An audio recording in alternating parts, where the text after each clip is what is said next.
Welcome to Hops and Hay and Cattle. My name's Levi, and today I'm going to be doing a review on our Massey Ferguson 4707. This here is going to be part one. I'm going to make this review two parts. If I just make it one video, the video will be really long. So I'm going to split it up into two videos. This here will be part one. This will be a walk around of the outside of the tractor, and part two will be a review of the inside of the tractor. So here's our Massey Ferguson 4707. This tractor weighs 9,920 pounds. This tractor is equipped with a FL 3522 non-self-leveling loader. This loader is rated to lift 4,400 pounds. This loader's got Euro style quick attach on it. I really like that style of quick attach. To unlatch it, to unhook your spear, bucket, whatever you got on front of it, grapple, you just pull this out, pull this handle right here, and it'll lock back like that. And then you take your spear, we've got a spear on it, you take it off, and if you roll this all the way out, it brings this pin right here down here, and you can see it from the tractor seat really easy. And then you just hook it into these big hooks, and then when you roll it all the way back, it automatically latches itself. That works really good. This loader is equipped with what's called soft ride, and what it does is, if you're toting rolls of hay across the hayfield or anything you're toting heavy on the front of your tractor, if your tractor hits a hole or something, and instead of the loader bouncing and jarring the tractor, what it does is that soft ride allows the loader to float. Whenever you hit a rough spot or something like that, the loader will float instead of jarring the whole tractor. That works really good. This tractor's got the standard 12-speed transmission. The Dyna 2 transmission is optional. What it is it's a partial power shift transmission. It's like this tractor's standard with 12 gears. Well, that Dyna 2 is 12 gears, but you've got a high and low in each gear, which makes it a 24-speed. This tractor's just a 12-speed. And everything we've done with it, just the 12 gears, has been really good. This tractor's geared good for cutting hay as far as the speeds of the gears go. The tires on this tractor are Trelleborg radials.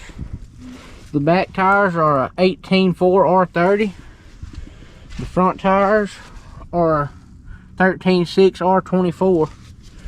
These tires ride really good. The tractor itself rides really good.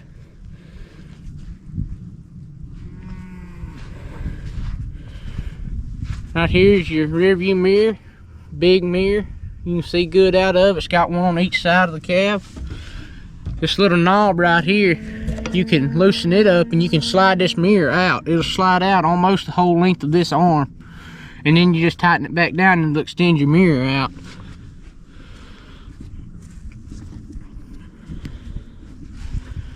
It's got 3-point raise and lower buttons on the fender here.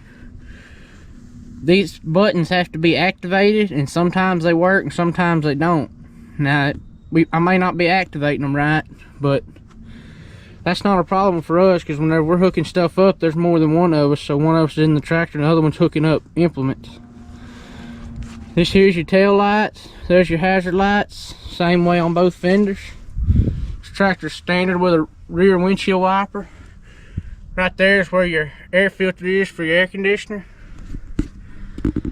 This tractor comes standard with 2 rear remotes. You can get a third rear remote. You can get a third rear remote added. With what we do, we just needed 2 rear remotes on this tractor, but a third one is optional. Right here's how you check your hydraulic oil level. It's got a sight glass there. There's your PTO, regular 540 PTO.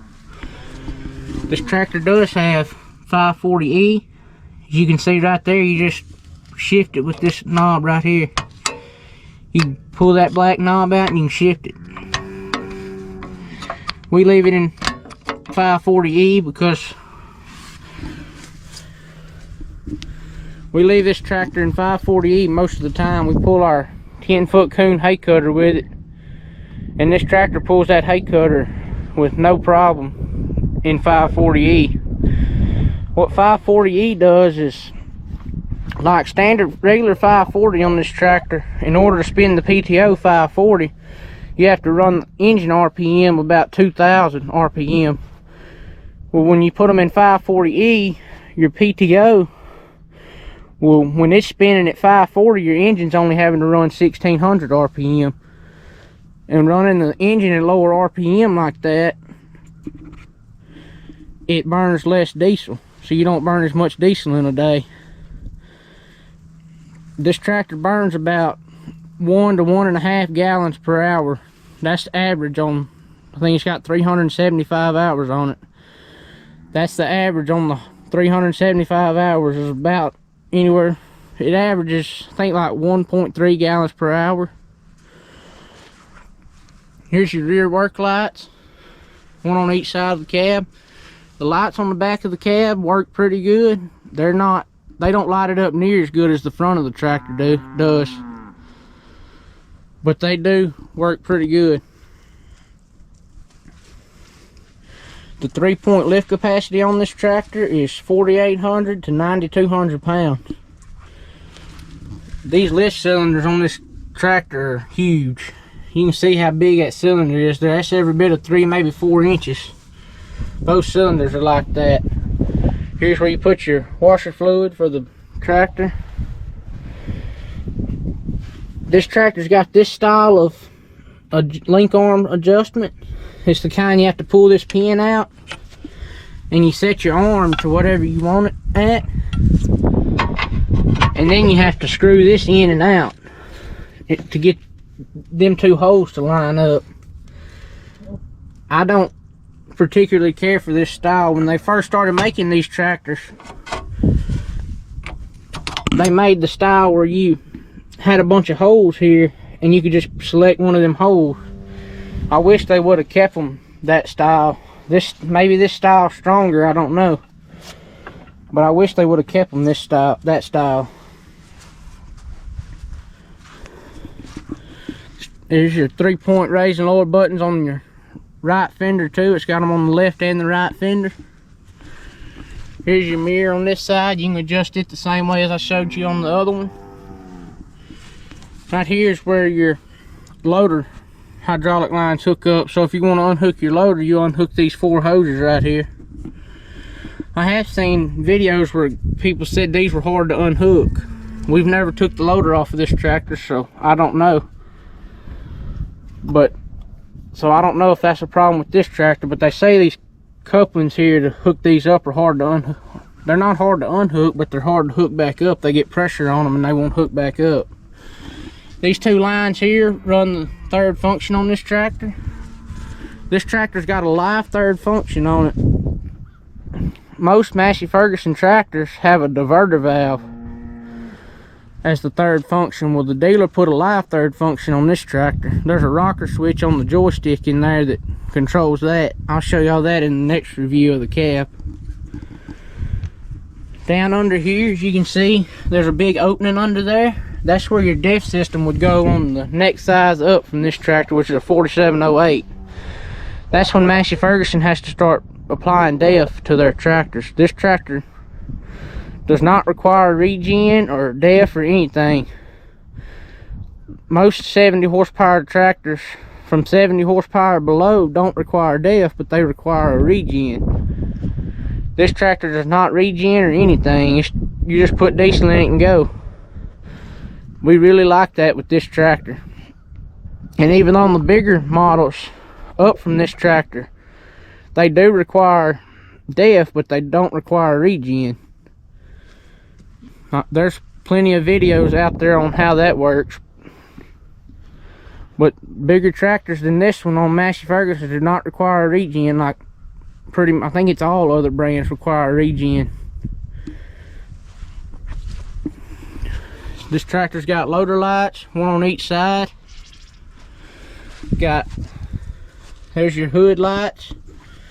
It's got 2 low beam and 2 high beam on the hood. The hood on this tractor is metal. When these tractors come from the factory, these adjustments you can see right there, are screwed way out, and these tractors do not turn sharp at all. I've adjusted these steering stops right there in. This tractor, I've got it to where it's turning as sharp as it'll turn without hitting the frame. This tractor still doesn't steer as sharp as our Kubotas, but it steers a lot sharper when you adjust them steering stops than it does when they come straight from the factory.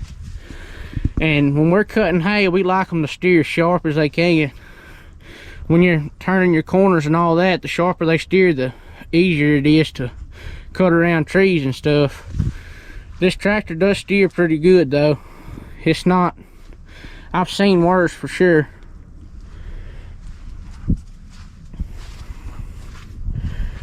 I've seen videos of a guy, when he would raise his hood up, it would hit right here. This hood does not do that on this tractor. I'm going to unlatch it right here by pulling this. And it barely does miss it, as you can see right there, but it doesn't hit the bumper. I don't know if his bumper was installed a little bit further back or what happened, but this tractor does not do that. Here's your battery, easy to get to, easy to access on the front here. Here's your air filter. You just pop these 3 clips right here and you can take your air filter out. Here's the radiator. It's got this clean out screen on the front of it to help keep some of the trash and stuff from weeds and all that from getting into your radiator. They do help, but the radiator does still get dirty sometimes. You have to blow it out, but that does help. There's your fuel filters right there, and your engine oil filter, and there's your engine oil filter. There's engine oil fill, and then that right there is your engine oil dipstick. There's your alternator. I'm gonna go ahead and close this hood.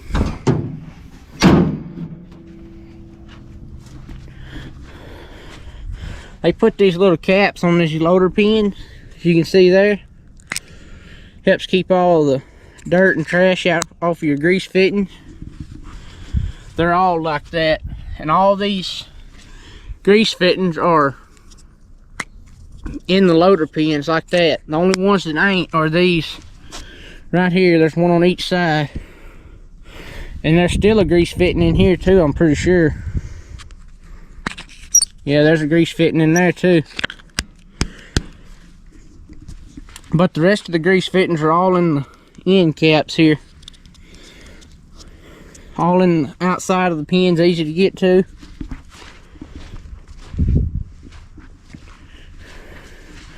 Here's your other set of loader lights, and then there's your cab lights. The front lights on this tractor work. They are really bright. They light it up really good at night. You can see really good. They're a lot brighter than the ones on the back of the tractor, which I know there's more lights on the front of the tractor. There's 6 on the front instead of just 2 lights on the back of the tractor. It's got a metal toolbox, as you can see right here. You ain't got to worry about a stick or something flying up and busting that. Here's how you take your loader off. You turn this knob forward, and as you can see there, you turn it forward and it unlocks it. And then when you unhook your loader, whenever you go to hook back up to it, when you set your loader down into these brackets, it automatically latches itself back. And you see that green pin there? When that's green, you know it's latched. At least I'm pretty sure that's how that works. We've never took the loader off of this tractor, but I'm pretty sure that's how that works. Here's your fuel tank. Easy ground level fueling, easy to get to. One thing with this tractor, and I'll show you in the cab on the next review, but if you notice, the loader sits high up on these tractors, a lot higher than other brands of tractors do. And at first we thought that would make the view, obstruct your view out the tractor seat. Thought it would make it harder to see over the top of the loader, but when they raise them up, you can see everything down under here a lot better. Like when you're cutting hay, you really need to be able to see your front tire right there so you know where to run, because them hay cutters throw hay back right here. And we usually set our hay cutters, we run our tire, inside into our tire right down beside that hay. And that's how we can tell where to run, so we know we're cutting full pasture with our hay cutter. Well, the way they've raised this loader up, you can see this down in here a lot better. Like some of our cab tractors, the loader sits down low and they're about flush with the hood. And it's really hard to see down through here. So, there's a couple of ours you can't even see the loader. You can't even see the tires from the seat with the loader on it. That's why we like to take our loader off whenever we're cutting hay. We haven't took the loader off of this tractor yet because the way they raise it up, you can see so much good, see so good out of it with the loader on it. We don't see a need to take it off. I would like to take it off, just I know you can see better with the loader off of it, but we haven't took it off yet. These plugs here are for your, I think this plug may be for your soft ride on your loader. Pretty sure it is. I don't know for sure, but I think it is. Because your loader lights, which they stay on your tractor, so that shouldn't be a plug for the loader lights. And then these here are the hoses for the third function, so they shouldn't have to have a plug.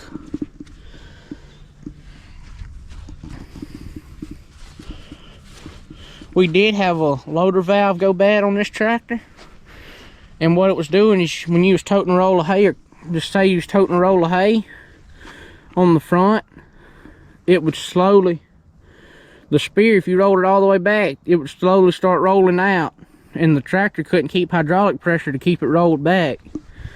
We called our dealer we bought the tractor from, and they said if we'd bring it to them, they'd fix it. Well, they put a new loader valve on it, and that's fixed it. Of course, all that was covered under warranty, the labor and everything. That happened at about, I think it's about 250 hours, and we've got 375 on it now, and it seems to be working good. We did buy this tractor from Jarvis Farm Equipment in Lufkin, Texas. That dealer's been really good with this tractor. When we took it in to have that valve changed on it, this tractor was dirty. We had just got out of the hayfield. It was covered in dust, and I had dug some dirt out of our pond with it right before we took it to them, and it had mud all over it. Mud was all over the front bumper. It was all over this up here. And when we took it to them, it was filthy. And we went and picked it up. They had it shined up. It looked brand new again. They washed it and everything. I was impressed with how they cleaned this tractor up, just bringing it in for mechanic work. They took the time to wash it up and clean it up before we went and picked it up. One problem we have with this tractor, and it's about the only one on the outside of the tractor, is as I pointed that air filter out a while ago for the air conditioner. If you can tell, it's around here on the back of the cab. Whereas most cab tractors, they put it around here on the side of the cab. With this air filter being back here on the back of the tractor, it seems to collect a lot more dust. We usually, when we was rolling hay, y'all probably seen the videos of me rolling hay with this tractor. I pulled our Kubota BB 4160 with it when we had a door bust on our cab tractor we normally bale with. And this tractor pulled that baler really good. I pulled it up to 5.5 miles per hour in some pretty big windrows. And this tractor pulled that baler really good.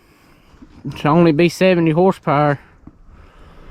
5.5 miles per hour is moving, pulling a 6,000 pound baler with a 70 horsepower tractor. But this tractor done it really good.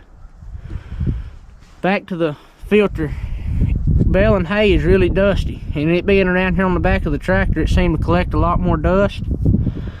Whereas our tractors that are around here don't collect, the air filters around here, they don't collect near as much dust. 1 to 2 days of running, we would have to blow this filter out, whereas our other tractor, we can run a week and the filter won't even be dirty on them.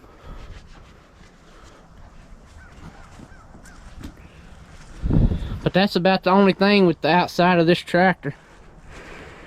This has been a really good tractor so far. I'm curious to see how it does throughout the years, because running a tractor in the hayfield like we do, running 8 to 10 hour days, we work our tractors hard. So far this tractor's held up really good. The only problem we've had out of it was that loader valve going bad.